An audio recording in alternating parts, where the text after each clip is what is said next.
Factories of ఇన్స్పెక్టర్కు కూలీల బతుకులంటే విలువే లేదా? సో ఫ్యాక్టరీస్ ఆఫ్ ఇన్స్పెక్టర్స్ అధికారుల అరాచకాలు ఎన్నాళ్ళు?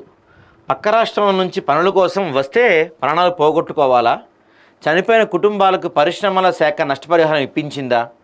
అధికారులు ముడుపులు తీసుకోలేదు, సరే జీతాలు తీసుకుంటున్నారు కదా.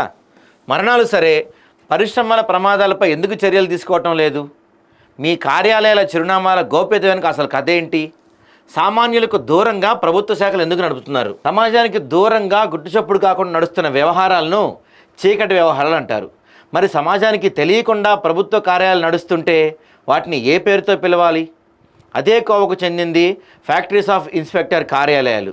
అవి రాష్ట్రంలో, జిల్లాల్లో ఎక్కడుంటాయో వాటి తాలూకు అడ్రస్, ఫోన్ నెంబర్లు మానవుడికి వెతికినా దొరకవు.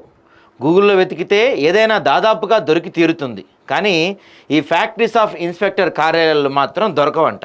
ఇప్పుడు నాకు ఒక విషయం అర్థం కాదండి. మనం ఏమీ తప్పు చేయనప్పుడు, అంత క్రిస్టల్ క్లియర్గా ఉన్నప్పుడు ఎందుకు మన ఆఫీస్ అడ్రస్ దాచుకుంటున్నాం?